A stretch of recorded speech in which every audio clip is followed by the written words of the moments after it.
So this Altson CEF-NZ adapter. This adapter allows for autofocus, it allows for aperture control, which I think is the biggest one. Quick note before we get more into the video, there were definitely issues. I looked at the photos and just not great. I think potentially it was shake reduction related. I was using aperture priority. The camera was selecting like 1/25th of a second, so you really need good shake reduction to make that work, even with the 50, but not so much. Other issues like focal length on this specific 100 to 300 millimeter, it wasn't registering the correct focal length. And that's an issue, especially for shake reduction. Not totally sure. Anyways, a lot of the photos are blurry and not great, but we're gonna continue onward. Let's keep going. Out of the lenses I have, this one is probably the best functioning. No surprise really, because it's the most electronic out of the group. I just have a few of the older film era full frame lenses. I don't really want to spend 300 bucks on an adapter that I won't get the most use out of. Although I have to say that EF lenses I think are the most future proof of the old DSLR, SLR area lenses. What I've noticed with the Z5 and probably all of the Nikon Z mount cameras is that when you adjust the aperture in autofocus mode, larger apertures will be nice, but it goes down to f5.6. The actual aperture changes and gets smaller, even when it's just in live view mode. Once it hits 5.6, it stops getting small. My speculation, at least, is that it's doing that to simulate the look of it, but the problem is that it hurts autofocus. Because you have a f1.8 lens, you should be using f1.8 to focus. For what I paid, I think it's a decent option just because you get aperture control. Autofocus, I feel like, is a bonus at this price point. I don't remember the focal lengths and all that for my other EF lenses, but I did test them out and all the apertures seem to work fine with this adapter, which I think is the main thing. I have the 1.31, I believe, firmware on there, so which is the most recent. No updates since 2020. I really don't expect them to do much else. So straight normal autofocus works. It does pull up the low light functionality more often. Go into iMenu, switch it to pinpoint autofocus. That also works. All of the adapters have a big list of lenses that they support or have been tested. And if you care about full functionality, definitely go with that list. I'm not planning on buying any expensive EF lenses. Just need it good enough to get aperture control. And for me, the autofocus is a bonus. The Altson does not have any type of tripod mount, tripod connector on there.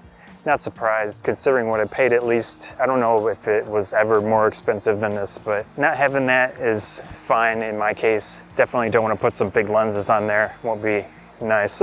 Probably mentioned this in another video before, but I do think EF lenses are the most adaptable, the ones that'll exist the longest in general, because there are so many mounts, new ones, the mirrorless ones, that do adapt these lenses, at least to some degree. E-mount definitely has adapters like this available. You could probably find ones on Micro Four Thirds, I'm sure. And in general, if you get an EF lens, you'll probably be able to use it for a good long time, even more so than the mirrorless ones. I think the negative is that you do need some type of electronic control, which if you care about that, definitely go film era where aperture rings were more available. But with EF, you do get a good level of control as long as you get that electronic adapter. When you adjust your aperture from f1.8 down to 5.6 or lower, you're going to struggle with autofocus, especially down there, just based on how this camera works with it. Looking at the Altson website, it has no information about the Z5, so I wasn't even sure if this combination would work at all. Switching out lenses, 100 to 300 millimeter f4.5 to 5.6. That was a lot quicker, but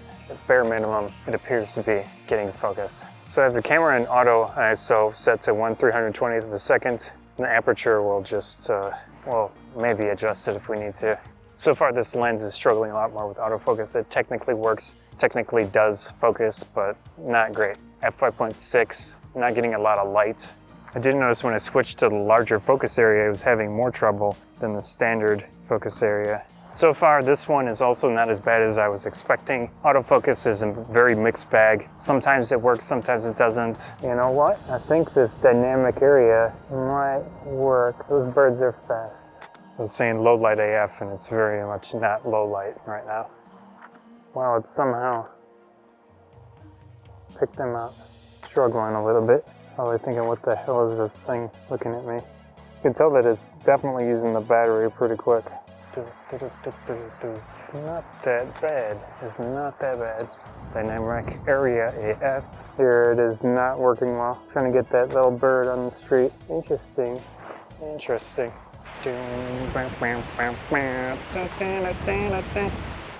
winds. The wind. America. America. These birds are always out here doing their thing. All I can do here is when they fly into the winds, they're going a lot slower. All right, this lens, autofocus is worse, but it does work technically. A lot of quirks to it.